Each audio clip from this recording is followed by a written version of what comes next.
chosen one. Are you exhausted from praying the same desperate prayer for 30, 40, maybe 50 years? Have you whispered God's name into the darkness so many times that you wonder if He's changed His phone number?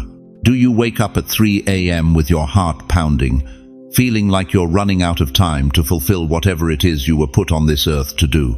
Stop everything right now, because what I'm about to tell you will shatter every lie you've believed about your expiration date. You didn't stumble upon this message by accident. You weren't randomly scrolling when your finger paused here. Heaven itself orchestrated this exact moment, the 21st of August, 2025, to find you. Not tomorrow, not next week, today, right now. As you're sitting there, maybe in your kitchen with cold coffee, maybe lying in bed at an hour when sleep has abandoned you, the angels have quieted their songs just to hear what happens next. The 21st of August, 2025 isn't just another date circled on your calendar. It's a doorway, a spiritual threshold that's been sealed in eternity's vault, waiting for this precise moment when your faith and God's timing would collide like lightning splitting the night sky. You know that feeling, don't you? When dawn finally breaks after the longest, darkest night of your life. When that first sliver of light cuts through the blackness and everything changes in an instant. That's this moment. That's right now. Before we journey deeper into this sacred revelation together, let me pause and speak from my heart. Thank you to every single one of you who has supported this message through super thanks. Your generosity means more than you know. You're not just donating. You're helping spread light to others who feel alone in their calling. Whether you give or not, I'm deeply grateful for your presence here. Your support, your time, your attention, it all matters. And if this message is already resonating with your soul, go ahead and plant that seed of faith. But here's what's going to shock you. Every crushing disappointment, every unanswered prayer, every night you cried yourself to sleep thinking God had forgotten your name, none of it was random. It was preparation. Divine preparation for the 21st of August, 2025. By the end of this message, I'll reveal why this exact date was hidden in the folds of time since before the foundation of the world, and why your life's hardest chapters weren't wasted. They were your resume for what's coming next. If you feel this word is already stirring something deep in your chest, that ancient knowing, that holy recognition, comment below. This is my moment. Don't think. Don't hesitate. That small act isn't just engagement. It's your covenant of faith, your yes to heaven. The doorway is opening, chosen one. The question is, are you ready to step through? Why does your chest feel heavy when you wake up at 3 a.m.? Why does every birthday feel more like a countdown than a celebration? Why do you sit in church surrounded by people, yet feel like you're the only one who truly understands what it means to wait and wait? And wait for God to remember your name. You've carried weight that others can't even see, haven't you? The kind that settles in your bones after you've buried your third friend this year. The kind that whispers in the silence after your grown children call less and less. The kind that echoes through empty rooms where laughter used to live.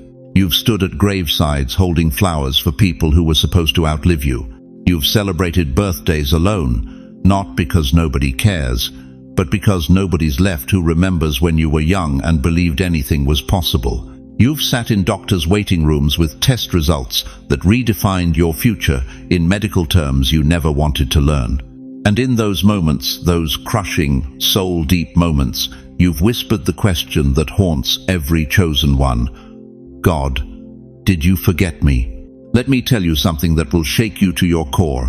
That weight you've been carrying, that's not punishment. That's not evidence that God has abandoned you to suffer while others prosper. That heaviness isn't your cross to bear because you failed somehow. It's preparation. Before I formed you in the womb, I knew you. Jeremiah 1-5 isn't just a pretty verse for baby dedications. It's God's declaration that your pain has a purpose. Every tear you've cried in secret, every night you've questioned whether you matter, every moment you've felt invisible, It was all building something inside you that this world desperately needs. You think you're broken? You're not broken. You're refined. Like gold in the furnace, beloved. The goldsmith doesn't put precious metal through fire to destroy it. He subjects it to intense heat to burn away everything that isn't pure, everything that isn't valuable, everything that doesn't belong. You've been in the furnace for decades. Not because God is cruel, but because what He's creating in you requires that level of purification. The loneliness taught you compassion. The loss taught you what truly matters. The waiting taught you faith that doesn't depend on circumstances. Look at a winter tree standing bare against a February sky. Dead, number dormant. Every branch that looks lifeless is actually storing energy, preparing roots that go deeper, gathering strength for a spring that's coming whether the tree can see it or not. That's you, chosen one. That's been you all along. The scars you try to hide from the world, they're not shame, they're evidence. Evidence that hell tried to take you out and failed. Evidence that you've walked through valleys that would have destroyed weaker souls.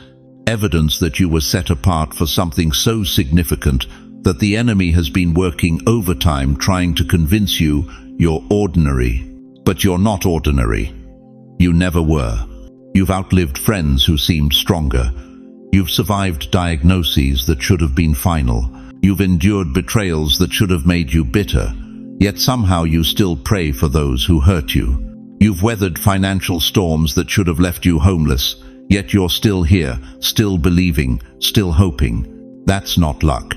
That's not coincidence. That's divine preservation. The enemy has thrown everything at you: health crises, family dysfunction, financial pressure, social isolation, because he knows something about your destiny that you've forgotten. He knows that if you ever fully realize who you are, if you ever step into your complete calling, his kingdom trembles. Why do you think the attacks have been so relentless? Why do you think the pain has been so personal? Because you carry something that terrifies the darkness. Not your perfection, your perseverance. Not your strength, your scars transformed into wisdom. You've been asking God, why me? But God has been asking, who else? Who else could carry this weight and still worship? Who else could walk through this fire and still believe? Who else could endure this level of preparation and emerge not bitter, but better? The prophet Isaiah understood this when he declared in chapter 61, verse 3, that God gives us beauty for ashes, the oil of joy for mourning, the garment of praise for the spirit of heaviness. Notice he doesn't say God erases the ashes, he transforms them into beauty. He doesn't remove the mourning, he converts it into joy. He doesn't delete the heaviness, he covers it with praise. Your pain isn't being wasted, it's being repurposed.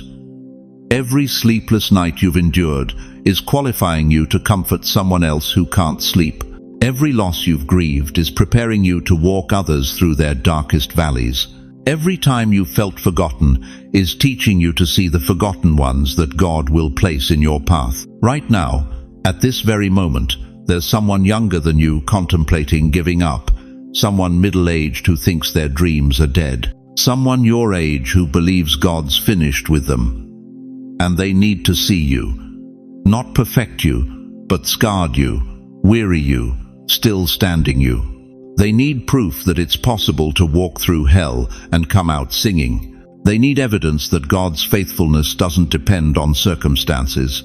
They need a witness who can say, I've been where you are, and I'm here to tell you you're going to make it. But here's the urgency burning in my spirit right now. The 21st of August, 2025, isn't just another day you'll survive. It's the day you stop just surviving and start thriving. It's the day the weight you've carried becomes the authority you carry. It's the day your pain transforms from private suffering into public ministry. The question that will determine everything is this: will you finally let God use what nearly destroyed you to save someone else? Type still standing if you've walked through storms that should have broken you but somehow left you stronger.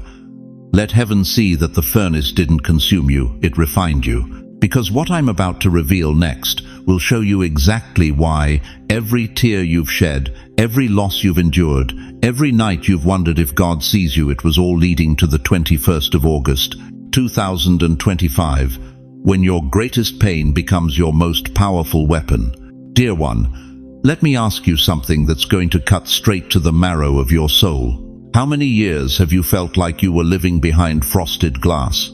How many decades have you watched the world celebrate others while you stood in the shadows, wondering if God had somehow lost your file in heaven's vast bureaucracy?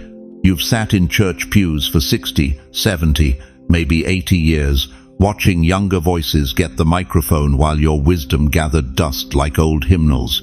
You've raised children who now treat your counsel like outdated furniture. You've buried dreams so deep that even you've forgotten where you planted them.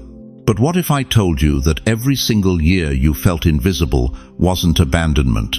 What if every moment you thought God had forgotten your name was actually Him protecting something so precious, so powerful, that it could only be revealed at the appointed time? Listen to me carefully. Your hiddenness was not punishment, it was preparation. Think about Moses, 80 years old when God called him from a burning bush in the middle of nowhere. 80. By today's standards, he'd be collecting Medicare and getting senior discounts at Denny's. For 40 years, he thought he was somebody in Pharaoh's palace.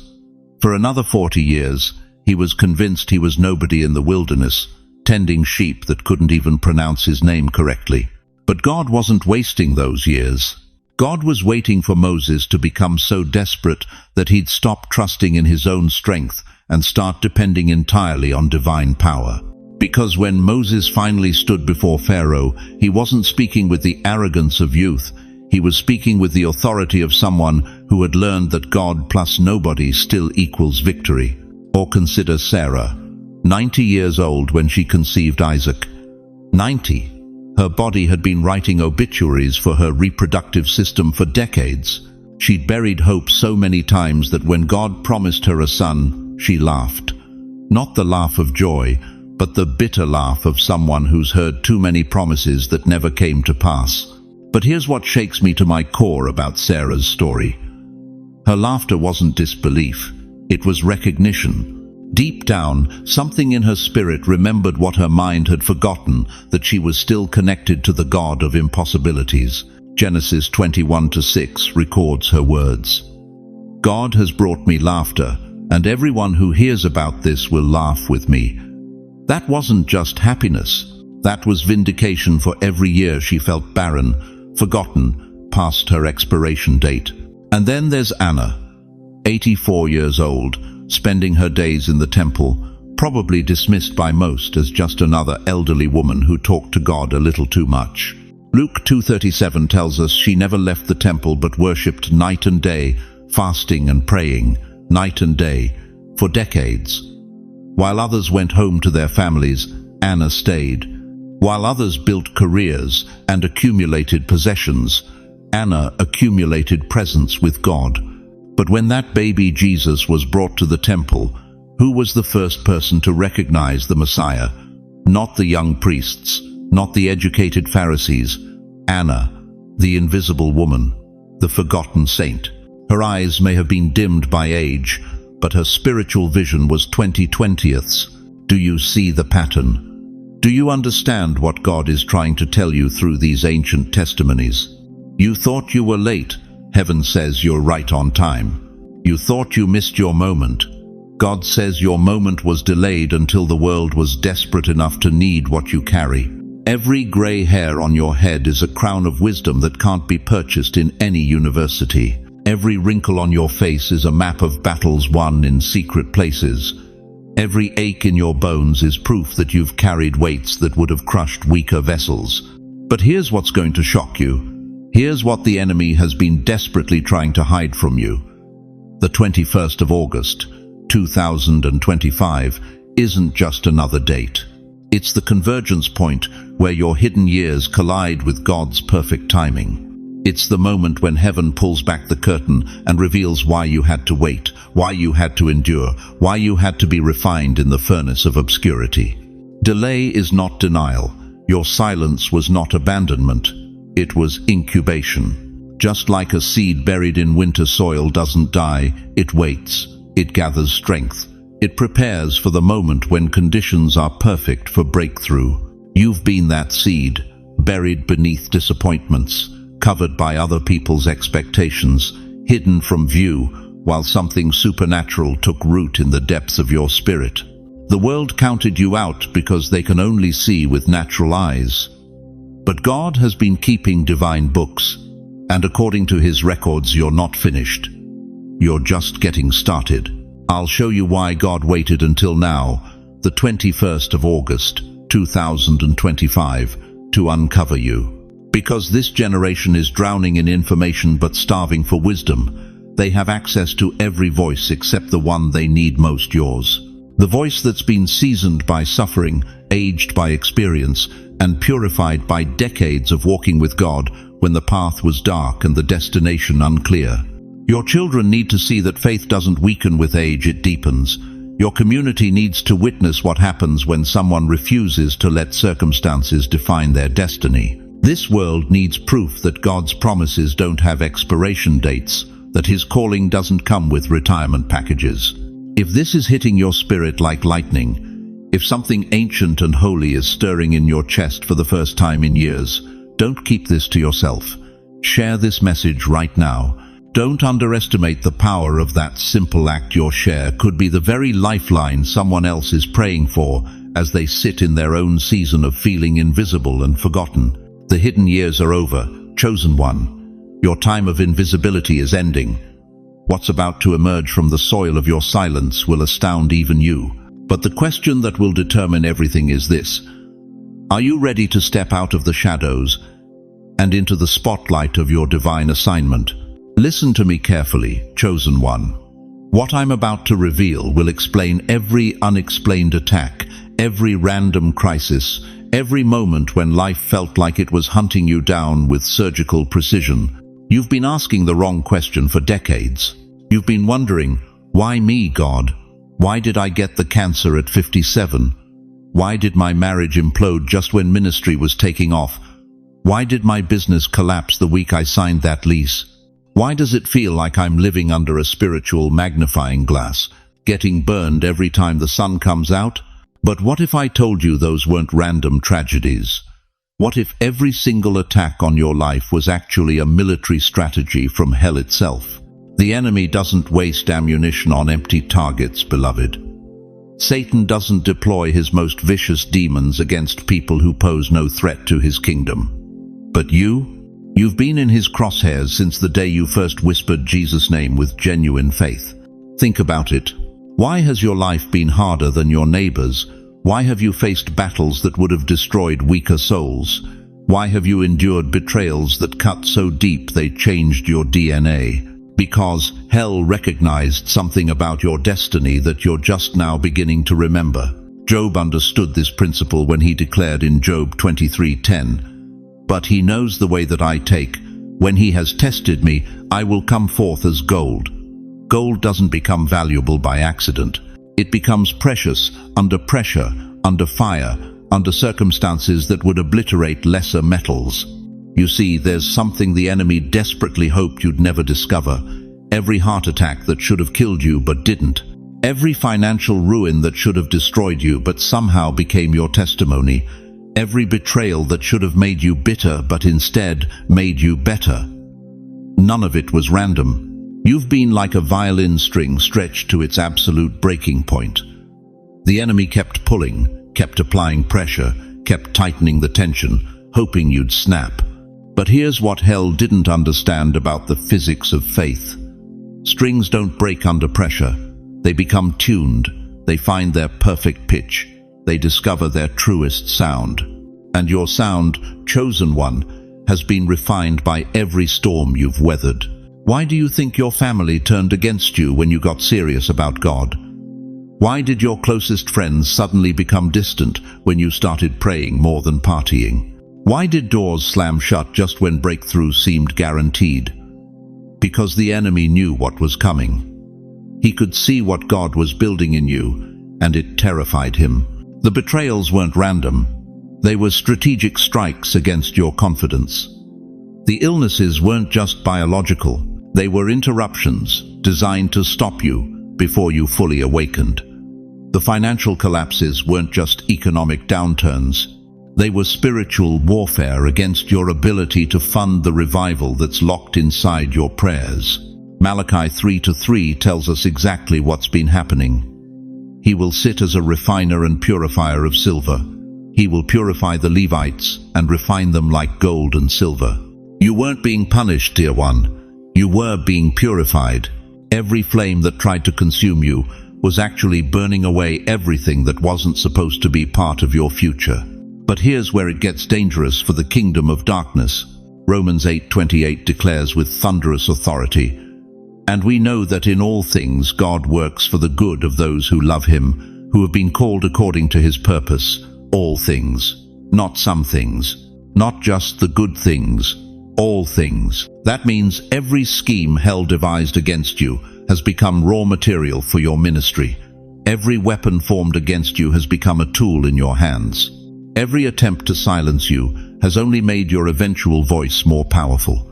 The enemy made one fatal miscalculation. He showed his hand too early.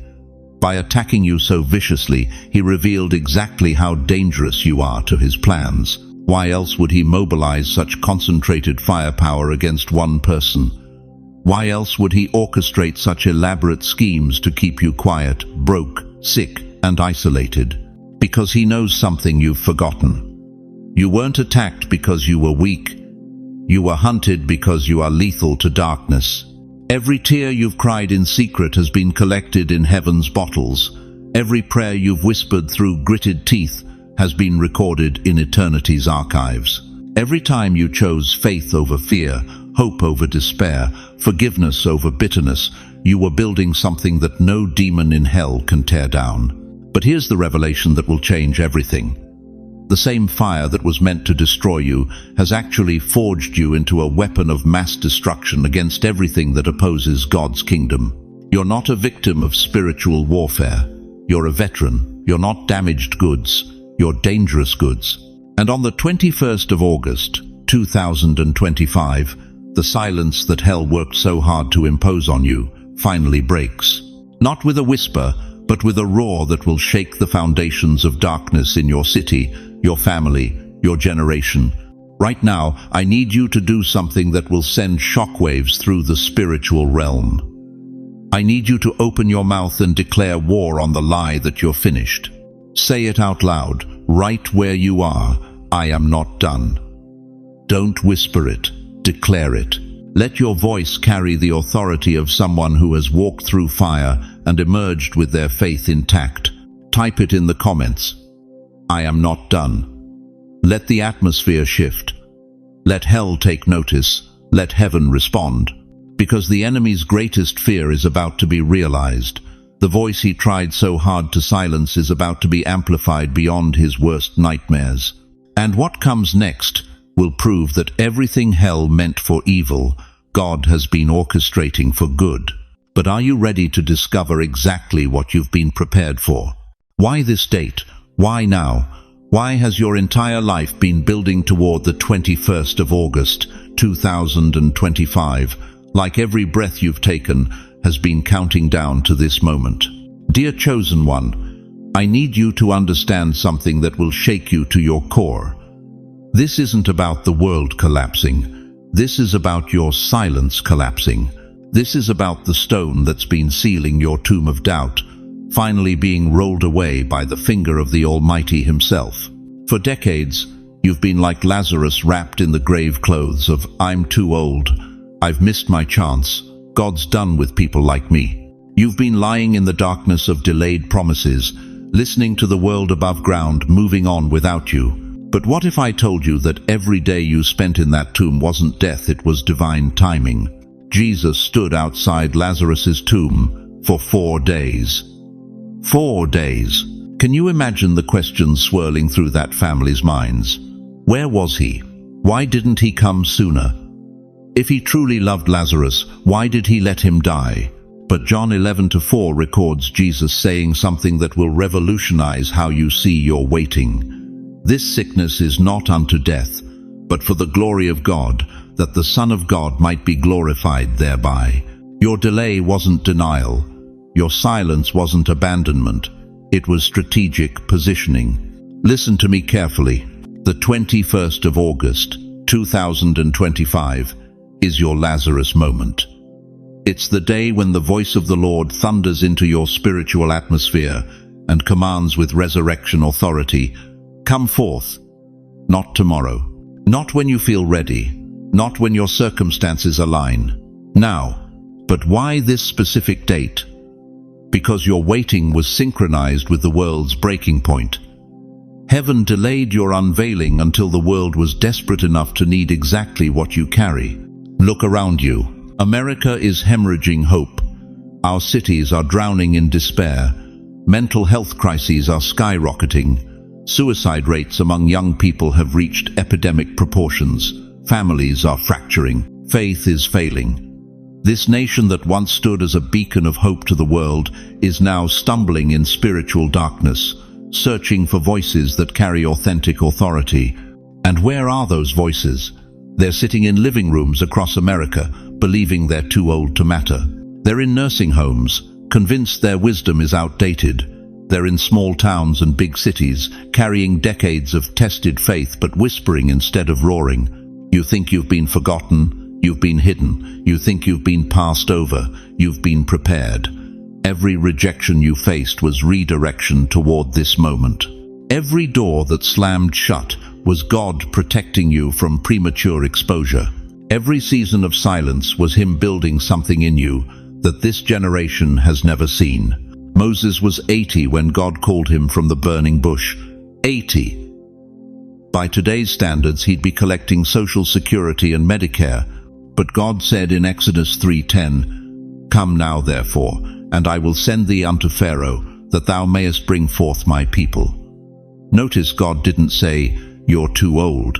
He said, "Come now." Anna the prophetess was 84 when she recognized the Messiah in the temple. Luke 2:36-38 tells us she had been serving God with fastings and prayers night and day. For how long? The Bible says she had been widowed for 84 years. She spent 8 decades waiting for one moment of recognition. And when it came, she didn't whisper her testimony, she spoke of Him to all who looked for redemption in Jerusalem. That's you, chosen one. You've been in your 84-year season of preparation. You've fasted from recognition. You've prayed through rejection. You've served in silence while others took the stage. But the 21st of August, 2025, is your temple moment, your recognition moment, your redemption speaking moment. But here's what's going to challenge everything you think you know about God's timing. Isaiah 55:11 declares, "So shall my word be that goeth forth out of my mouth. It shall not return unto me void, but it shall accomplish that which I please, and it shall prosper in the thing whereto I sent it." Every word God spoke over your life when you were young and on fire, those words didn't expire when you hit 65. They didn't become null and void when your hair turned gray. They've been fermenting like wine in the cellar of time, gaining potency, developing depth, preparing for the moment when the world would be thirsty enough to receive what only aged wisdom can pour. The stone is rolling away right now. Can you hear it? That grinding sound of impossibility being moved by possibility, that rumbling of heaven's machinery positioning itself for your emergence. Ezekiel 37:5 prophesied over dry bones.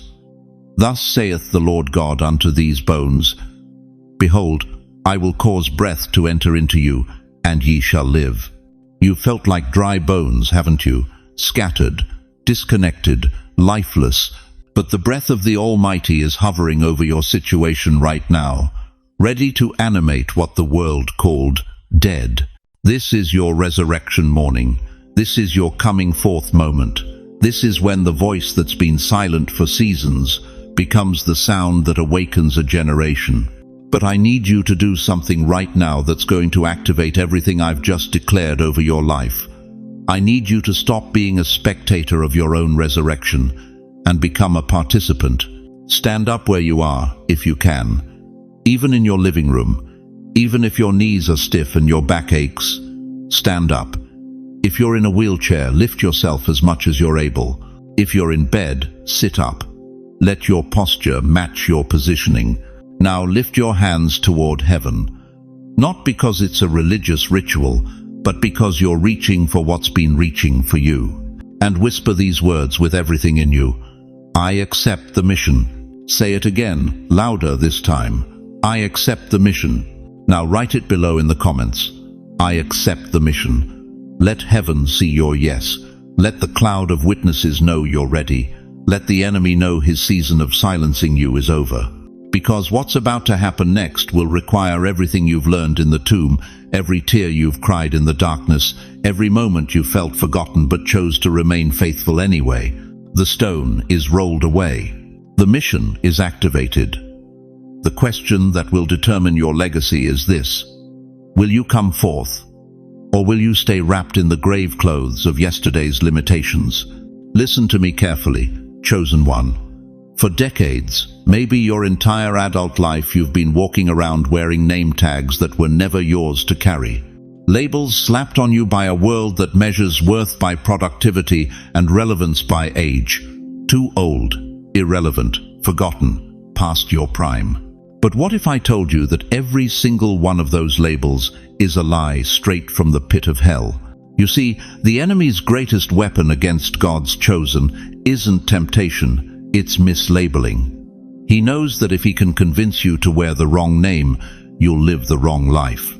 If he can get you to believe you're washed up, you'll never discover you're actually being washed clean for your greatest assignment. Look at Scripture, beloved. God has a history of renaming his chosen ones right before their breakthrough. Abram, exalted father, became Abraham, father of multitudes, at 99 years old. Not at 29 when he had energy. Not at 39 when he had ambition. At 99 when the world would have written him off as ancient history. Jacob, the deceiver, the manipulator, the one whose very name meant heel-grabber God, renamed him Israel, one who wrestles with God and prevails. That transformation didn't happen in his youth. It happened after decades of struggle, after his hair had grayed, after life had humbled him. And Saul, the persecutor of Christians, the man whose hands were stained with the blood of believers, God renamed him Paul, small, and through that humility, he became the greatest apostle who ever lived. His greatest ministry didn't begin until his 40s, and his most powerful letters were written from prison cells in his 60s. Do you see the pattern? God doesn't give his greatest assignments to the young and untested. He gives them to the aged and proven. But here's what breaks my heart. Here's what keeps me awake at night praying for souls like yours. You've been believing the world's obituary instead of heaven's biography. You've been reading your worth through cultural glasses instead of eternal eyes. The world looks at your 78-year-old hands and sees arthritis. God looks at those same hands and sees decades of prayer, service, and sacrifice. The world sees your slower pace and calls it decline. Heaven sees deliberate, measured steps of someone who's learned not to rush ahead of divine timing. Your wrinkles are not blemishes, dear one. They are maps of battles won. Each line tells a story of a crisis you survived, a heartbreak you endured, a mountain you climbed when others said it was impossible. Your gray hair is not decline, it is a crown. Proverbs 16:31 declares it boldly. Gray hair is a crown of glory. It is gained in a righteous life. But the enemy has been whispering poison in your ear for so long that you've forgotten your true name. He's convinced you that your best chapters are behind you, when God is saying your greatest chapter is about to be written. Think about the giant sequoia trees of California. Do you know why they live for thousands of years while other trees bloom fast and die young? Because they don't rush their growth. They sink their roots deep. They weather every storm. They grow slowly, deliberately, building strength in their core that can't be shaken. That's you, chosen one. You're not a dandelion that blooms and dies in a season. You're a sequoia, built for the long haul, designed for generational impact. While others were rushing to the spotlight, you were developing roots. While they were chasing fame, you were building character. While they were seeking applause, you were seeking God's approval. And now, at this stage of your life, when the world wants to put you out to pasture, God is saying, now you're ready. Now you have the depth, the wisdom, the unshakable foundation I need for what's coming next. But you have to shed the old labels first. You have to stop introducing yourself by your limitations and start declaring your true identity. You are not just a grandmother. You are an intercessor whose prayers have shaped destinies. You are not just a retired mechanic. You are a man whose hands have learned to fix what's broken, and God wants to use that gift in the spiritual realm. The name you've been called by broken people, bitter circumstances, and a youth-obsessed culture that's not your name. Your real name was spoken by God before time began. It's written in the Lamb's Book of Life. It's engraved on the palms of his hands. Isaiah 43:1 thunders with divine authority. Fear not, for I have redeemed you. I have called you by name. You are mine. Not, I will call you by name when you get your act together. Not, I might call you by name if you prove yourself worthy. I have called you by name. Right now, this very moment, heaven is calling you by your true name. Not the name your failures whispered, not the name your critics assigned, your true name. The one that makes demons tremble and angels stand at attention. What is that name, beloved? Is it healer? Is it intercessor? Is it prophet? Is it chosen? What name makes your spirit leap when you hear it? What identity causes something ancient and holy to stir in your chest? I need you to do something powerful right now. In the comments below, type the name you claim. Don't type the label the world gave you. Type the name heaven calls you. Healer, intercessor, prophet, chosen, warrior, vessel. Whatever name makes your soul recognize itself, speak it now. Because when you declare your true identity, something shifts in the spiritual realm. When you agree with heaven about who you are, hell loses its authority to tell you who you're not. But here's the question that will determine everything about your next chapter. Will you keep wearing the world's labels, or will you finally put on the identity God tailored specifically for you before the foundation of the world? Listen to me, chosen one. You've been sitting in silence for too long. You've been whispering when heaven called you to roar. You've been apologizing for dreams that came straight from the throne room of God. But that ends today. The 21st of August, 2025, isn't just another sunrise, it's your sunrise. For decades you've been told to step aside, to make room for younger voices, to fade quietly into the background like autumn leaves. But what if I told you that every gray hair on your head is a crown of wisdom? What if every wrinkle on your face is sacred geography, a map of where God has walked with you through fire? The world looks at you and sees retirement. God looks at you and sees commissioning. The world sees your sunset. God sees your sunrise. Isaiah 60:1 thunders across eternity. Arise, shine, for your light has come, and the glory of the Lord rises upon you. Not arose past tense, not will arise someday. Arise, right now, today, this moment. You've been carrying something in your chest for years, haven't you? That restless stirring, that ache you couldn't name, that feeling like you're living below your spiritual weight class. You thought it was nostalgia. You thought it was regret. But it wasn't longing for yesterday, it was tomorrow calling your name. That stirring you felt for years, that was today calling you. The 21st of August, 2025, was written in heaven's ink long before your first breath ever touched earthly air. Think about Moses, 80 years old when God called him to face Pharaoh. 80. In today's world, he'd be getting Medicare benefits and early bird dinner specials. But God didn't see an old man. He saw a deliverer who had finally accumulated enough wisdom to handle the weight of a nation's freedom. Think about Anna the prophetess, 84 years old, spending every day in the temple while others called her irrelevant. But when baby Jesus entered that sacred space, She was the first to recognize the Messiah. Her age wasn't her limitation, it was her qualification. You think you're too old? Sarah laughed at God's promise at 90, but that laughter became the soundtrack of Isaac's birth. You think you've missed your moment? Caleb was 85 when he said, "Give me this mountain." Not a rocking chair, not a retirement home. The mountain. But here's what breaks my heart. Here's what keeps me awake, interceding for souls like yours.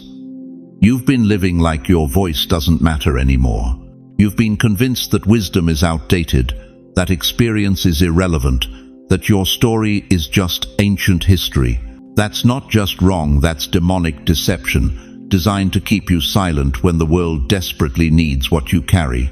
Your grandchildren are drowning in a culture that worships youth but starves for wisdom. Your community is fracturing because the voices of tested faith have been silenced. This generation is lost because they can't find the lighthouse keepers, the ones who've weathered enough storms to guide others safely to shore. You are not a relic of the past. You are a prophet for the present.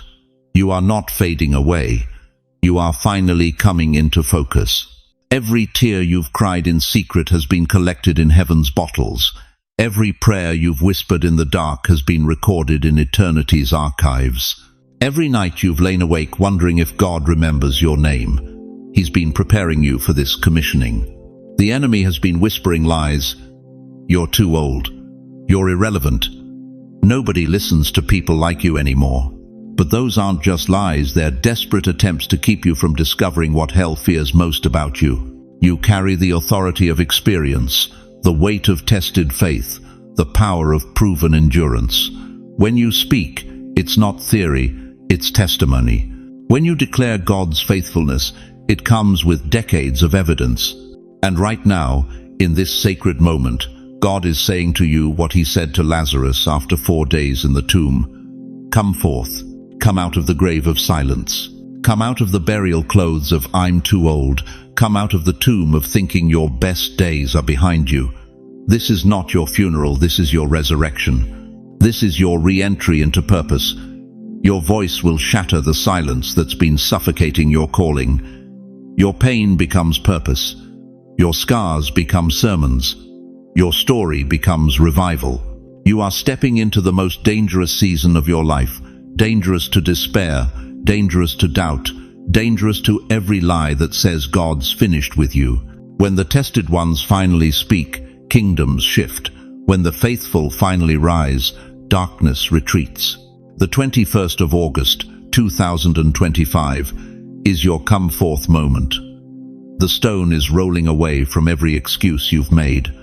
The grave clothes are falling off every limitation you've accepted. You are not the same person who started listening to this message. If you feel that fire igniting in your chest right now, if something ancient and holy is awakening in your spirit, don't let this moment pass in silence. Comment below, "I accept the mission," not as a wish, not as a hope, as a declaration of war against every voice that said you were finished. And listen, someone you know has been praying for a sign. Someone in your family, your neighborhood, your church has been crying out for proof that God still moves. You may be that sign. Share this message. Be the miracle someone else is waiting for. This fire doesn't end here. Every week this movement grows stronger. Subscribe and stay connected to what heaven is releasing through vessels like you. You're not just watching, you're part of a holy revolution. Father, I lift up every precious soul hearing these words. Touch their bodies with healing. Touch their tongues with courage. Touch their spirits with holy fire. Let them feel your presence right now, surrounding them like a warm embrace. Give them strength for tomorrow and purpose for today. Let them know they are loved, chosen, and commissioned for such a time as this. In Jesus' mighty name, Amen. Beloved, your mission still stands, and so do you. Walk forth into the 21st of August, 2025, the day heaven said now. The silence is over, your voice has returned, and the world will never be the same. There is a scroll in heaven, beloved, ancient, sacred, written before the first star learned to shine. And your name. Your name is inscribed across every line in handwriting that burns with divine fire. Right now, as I speak these words, that scroll is being unrolled, not by human hands, but by the fingers of the Almighty Himself. And what's written there will shatter every lie you've believed about your broken story. You see, chosen one, you've been reading your life like a tragedy, chapter after chapter of loss, betrayal, sickness, abandonment. You've looked at your hospital bracelets like evidence of God's absence. You've counted your tears like proof that heaven forgot your address. But what if I told you that every single drop of pain was actually ink? Divine ink, writing a prophecy the world has been waiting to read. Think about this.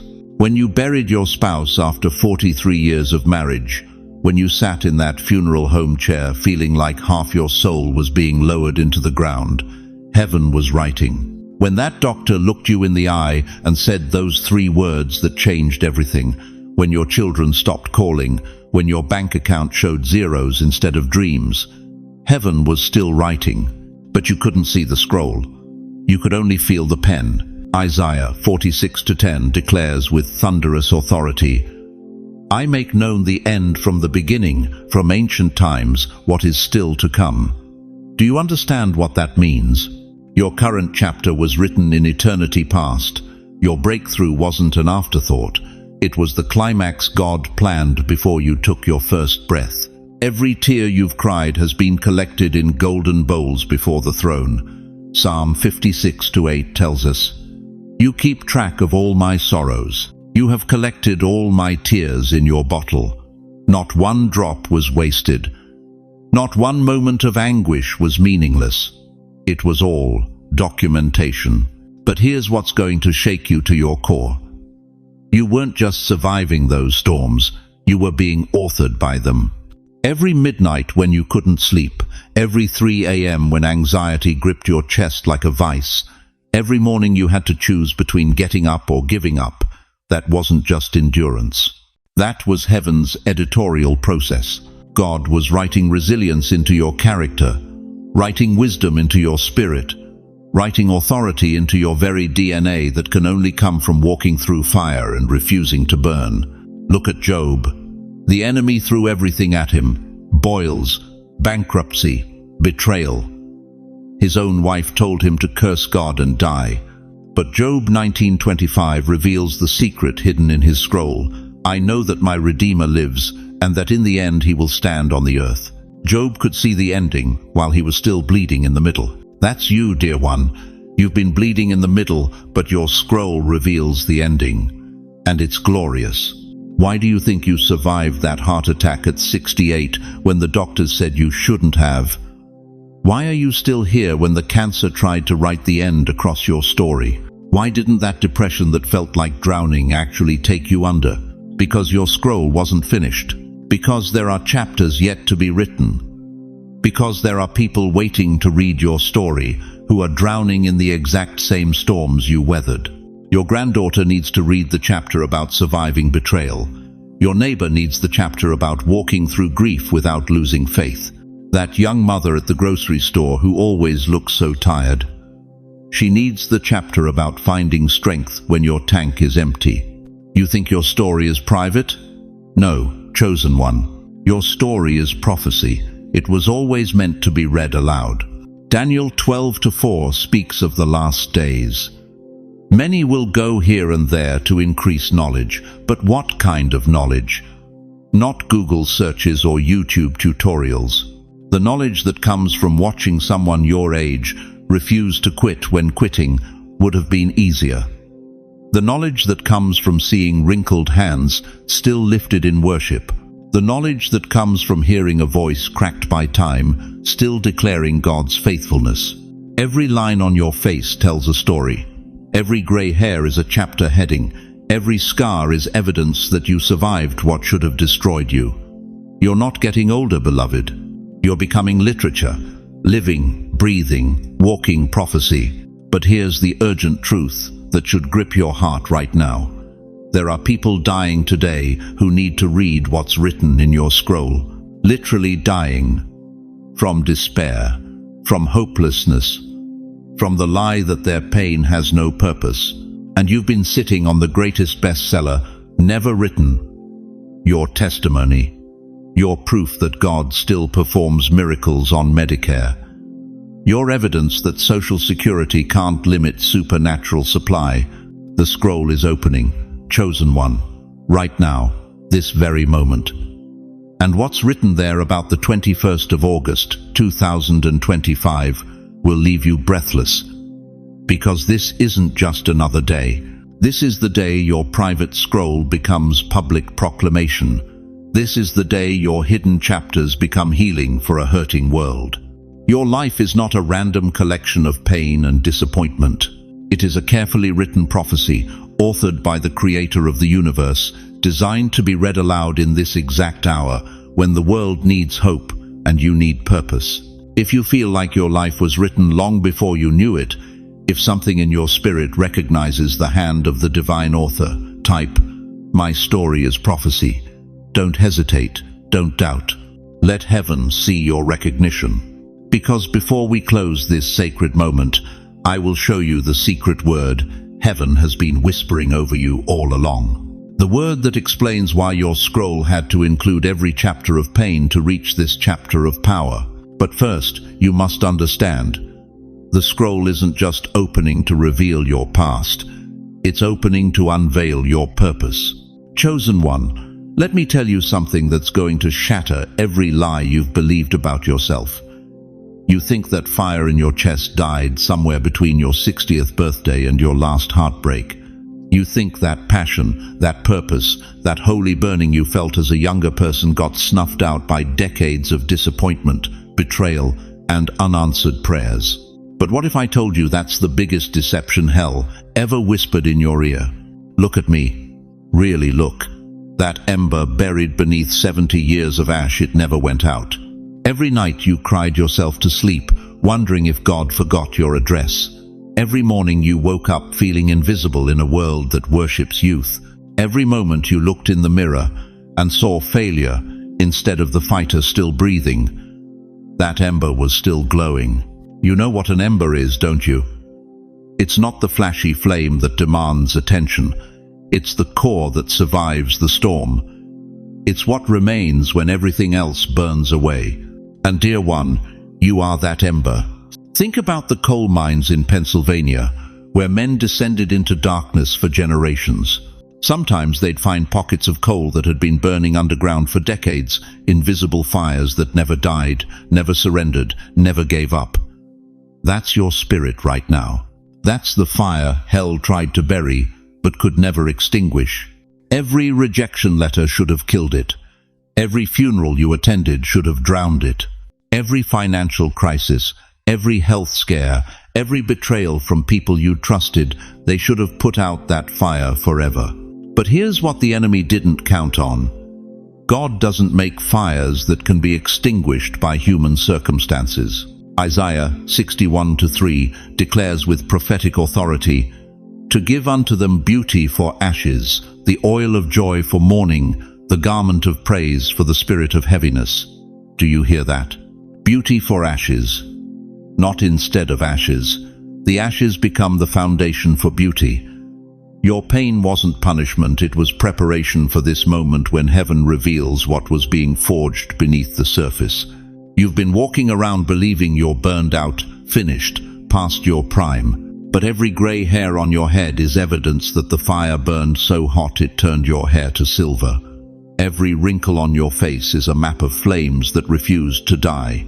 Every scar on your heart is proof that you survived what should have consumed you. The devil thought he buried you when your spouse died, but he only covered you. He thought he extinguished you when the doctor gave you that diagnosis, but he only dimmed you. He thought he finished you when your children stopped calling, when your dreams seemed to crumble, when the world told you to step aside and make room for the next generation. But hell made one fatal mistake. It confused burial with planting. It mistook covering with cultivation. What looked like your funeral was actually your fertilization. Every tear you've cried in secret has been watering something underground. Every prayer you've whispered in the dark has been feeding flames you couldn't see. Every night you chose to get up and try again, instead of giving up forever, you were proving that divine fire burns different than earthly fire. Earthly fire needs oxygen. Divine fire creates its own atmosphere. Earthly fire can be doused with water. Divine fire burns underwater. Earthly fire dies when it runs out of fuel. Divine fire feeds on what tries to destroy it. You want to know why you're still here? Why you survived the heart attack that should have taken you? Why you made it through the depression that nearly swallowed you whole? Why you're still breathing when others who seemed stronger have already gone home? Because you carry something that eternity refuses to let die. You carry the kind of fire that Moses saw in that burning bush, consuming but never consumed. You carry the flame that fell on the day of Pentecost, spreading but never diminishing. You carry the light that Jesus said the darkness could never overcome. And right now, this very moment, as these words penetrate the deepest chambers of your heart, can you feel it? That stirring, that warmth spreading through your chest. That's not nostalgia. That's resurrection. That's the ember recognizing its moment to roar back into flame. The ashes are blowing away, chosen one. The wind of God's Spirit is moving across the landscape of your life, and what looked like a cemetery is about to become a volcano. What seemed like endings are about to become explosions of new beginnings.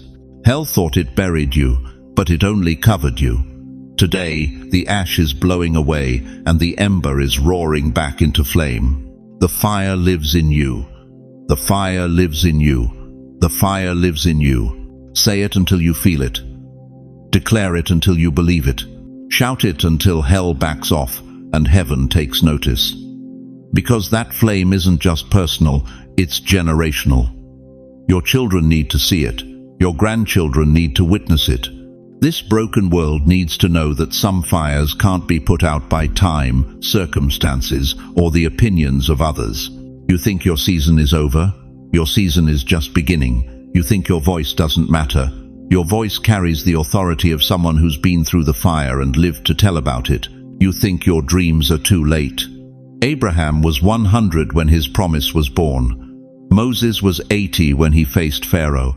Sarah was 90 when she laughed at impossibility and then birthed it into reality. Whisper it aloud right now. The fire still burns. Don't think about who might hear you. Don't worry about feeling foolish. That simple declaration is an act of warfare against every lie that tried to convince you that you're finished. And if you dare, if something ancient and eternal is awakening in your bones right now, write it boldly below. The fire still burns. Let heaven see your declaration. Let hell know its deception has been exposed. Because what's about to ignite in your life won't just warm you. It's going to set your entire lineage ablaze with purpose, power, and divine possibility. But the question burning in the air right now is this. Now that you know the fire never died, what are you going to do with the flame that's about to consume everything that's held you back? Dear chosen one, let me tell you something that will shatter everything you thought you knew about your voice. Every single sound wave that has ever left your lips carries a frequency. Not just any frequency, a divinely encoded signature that hell itself recognizes and fears. You see, in quantum physics, scientists have discovered that everything in the universe vibrates at specific frequencies. Your heartbeat, the rotation of planets, even the synapses firing in your brain right now as you hear these words. But here's what they can't measure in their laboratories. Your voice carries the resonance of eternity itself. Think about this. When God spoke the universe into existence, He didn't use tools or blueprints. He used His voice. Let there be light, and photons exploded across the cosmos at 186,000 miles per second.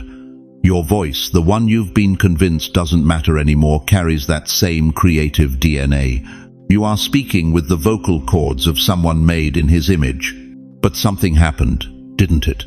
Somewhere along the way, your voice was systematically silenced, not by accident, not by coincidence, by strategy. When was the last time you spoke with authority and people actually listened? When did you stop raising your hand in meetings? When did you begin whispering your opinions instead of declaring them? When did you start apologizing before you even opened your mouth? The enemy saw what God placed in your throat, and he was terrified. Because your voice doesn't just communicate, it creates. It doesn't just express, it commands. It doesn't just speak. It shifts the very molecular structure of spiritual atmospheres. Proverbs 18:21 declares with scientific precision, "Death and life are in the power of the tongue." Not metaphorically, literally. Your words carry bioelectric energy.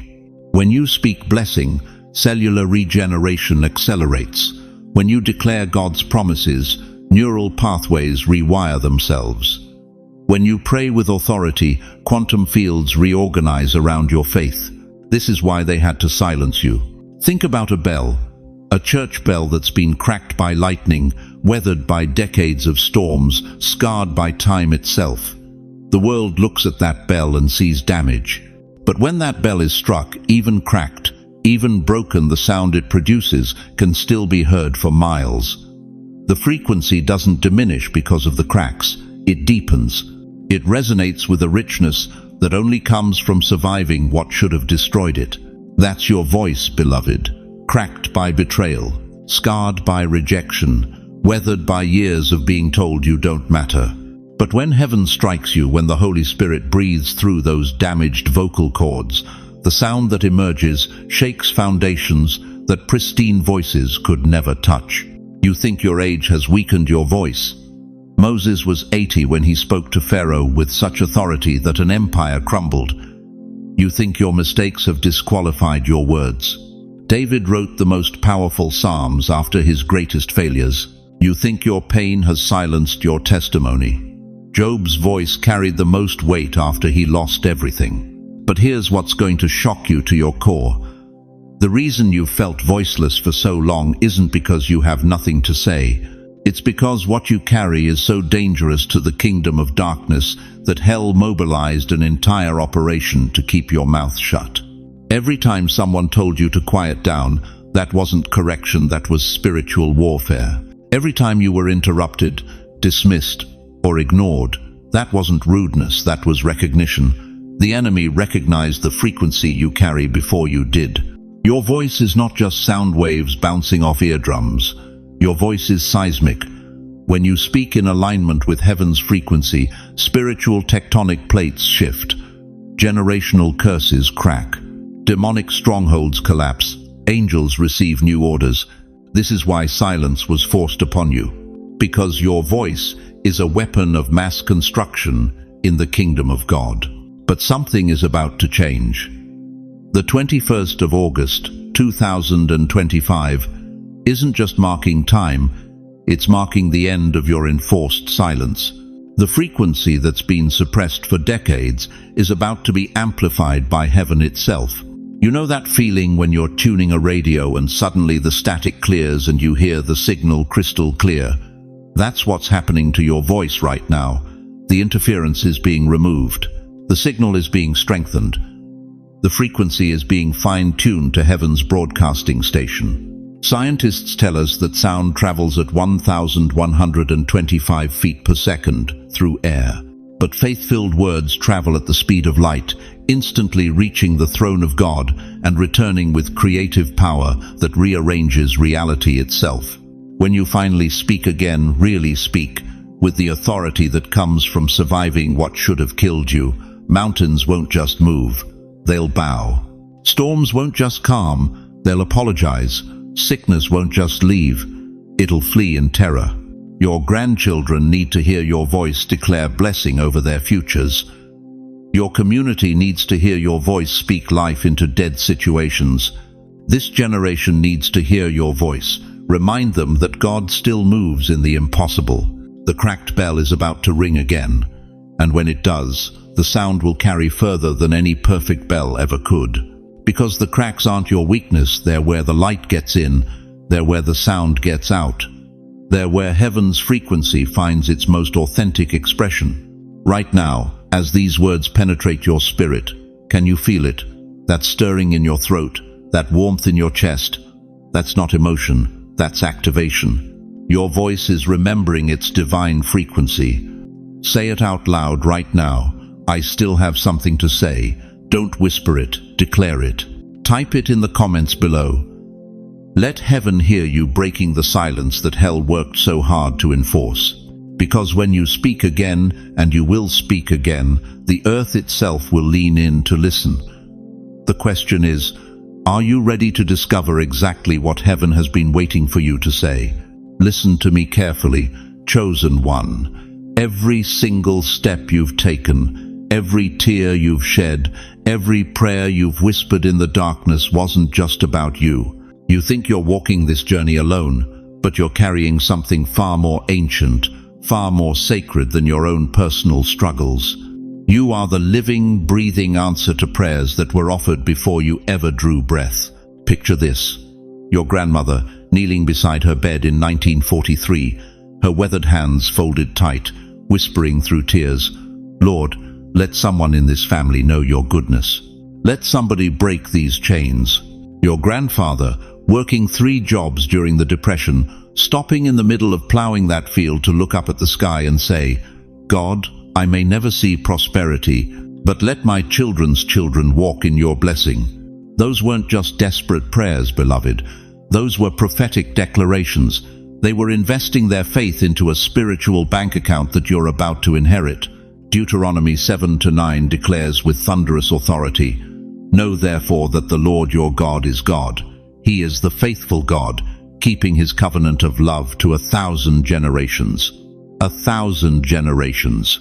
Not just your lifetime, not just your children.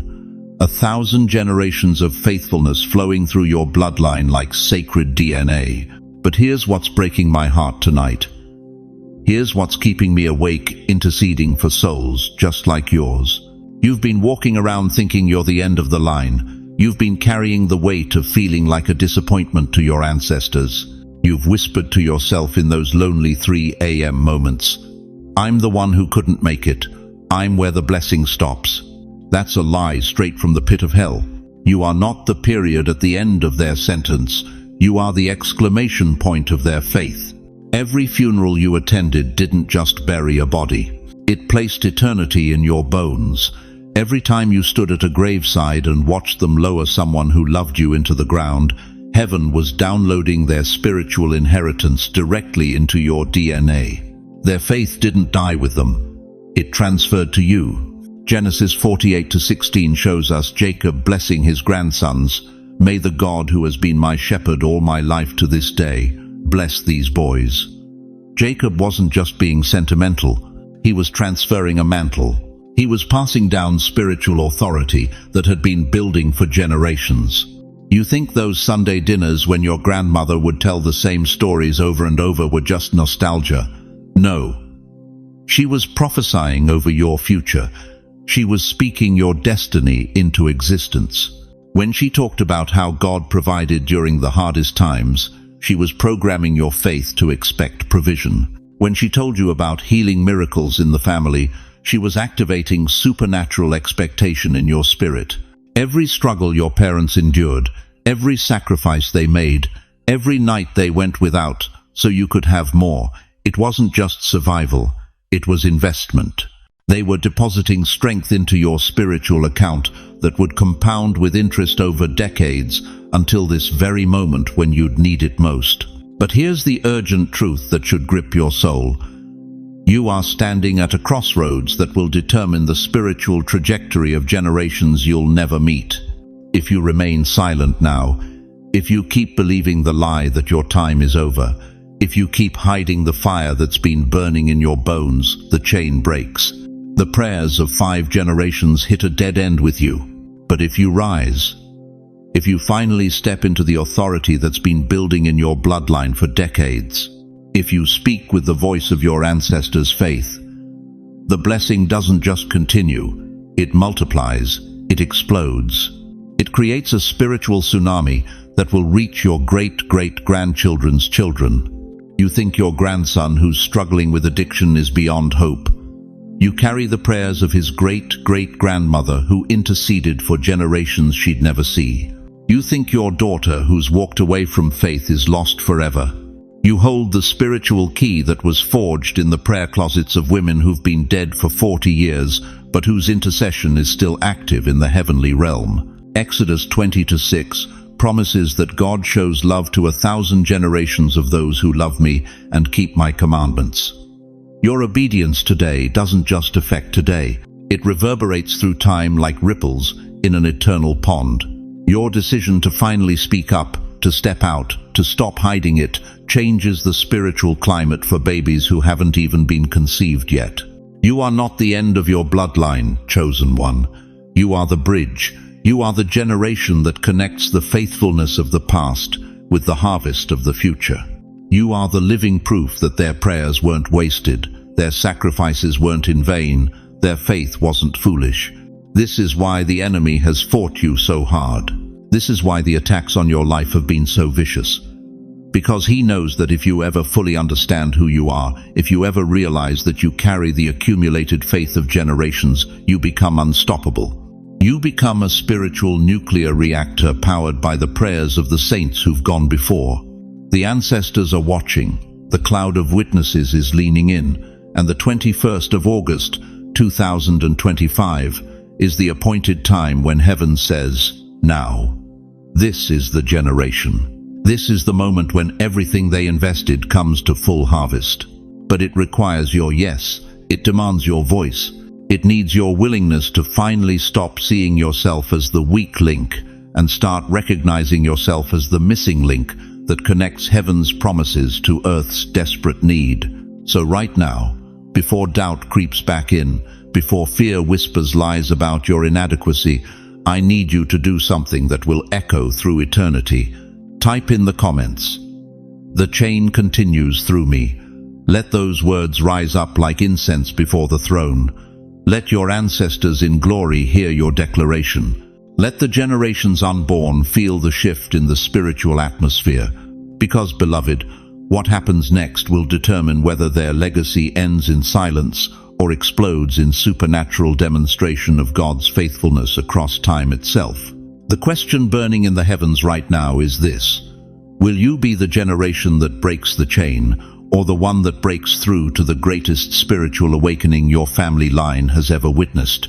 Beloved chosen one, as we reach the end of this sacred journey together, I need you to carry these truths with you like precious stones in your heart.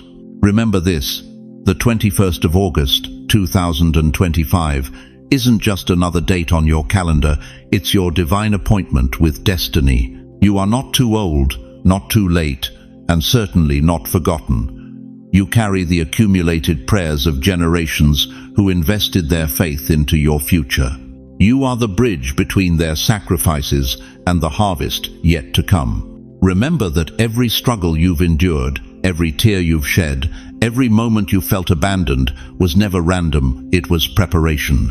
God has been positioning you, refining you, strengthening you for this exact moment when the world would need what only you can carry.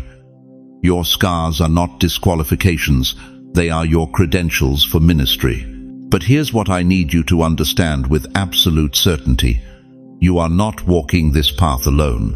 Even when the road feels uncertain, even when doubt whispers lies in your ear, even when the breakthrough seems delayed, the Creator of the universe is working behind the scenes on your behalf.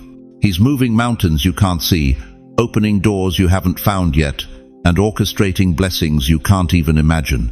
And right here, in this sacred community we've built together, you have thousands of brothers and sisters who understand your journey. We're not just viewers on a screen, we're a family united by faith, connected by hope, and bound together by the love of Christ.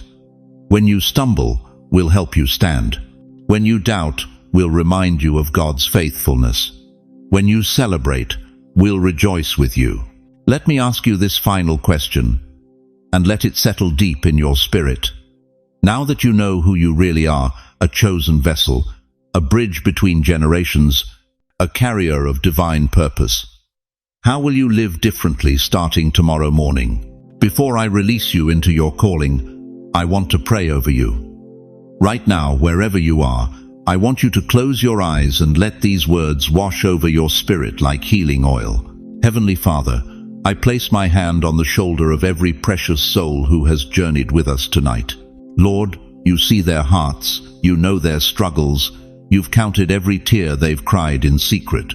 But Father, you also see their crown, you know their calling, you've already written their victory story. God, I pray that you would silence every voice of doubt that has whispered, "You're not enough." I pray that you would break every chain of fear that has held them captive. I pray that you would open their eyes to see the doors you're already opening, the opportunities you're already creating, the abundance you're already releasing. Father, place your mighty hand upon their shoulders right now. Let them feel your presence like a warm embrace. Let them know in their bones that they are loved beyond measure, chosen beyond doubt, and destined for greatness beyond their wildest dreams. Give them supernatural strength for every challenge they'll face. Grant them divine wisdom for every decision they must make. Surround them with your favor like a shield. Let every step they take be ordered by you. Every word they speak carry your authority.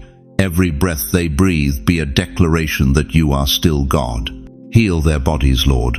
Restore what sickness tried to steal. Provide for their needs according to your riches in glory. Mend their relationships. Bring reconciliation where there's been division. Let your peace, the peace that surpasses all understanding, guard their hearts and minds in Christ Jesus. And Father, use their story, every chapter of pain, every verse of victory to set others free. Let them become living testimonies of your faithfulness. In Jesus' mighty name I pray. Amen. Now, beloved, I want to hear from you. In the comments below, share what God spoke to your heart tonight. What shifted in your spirit? What are you believing Him for in this new chapter? Don't hold back. Your testimony might be exactly what someone else needs to hear.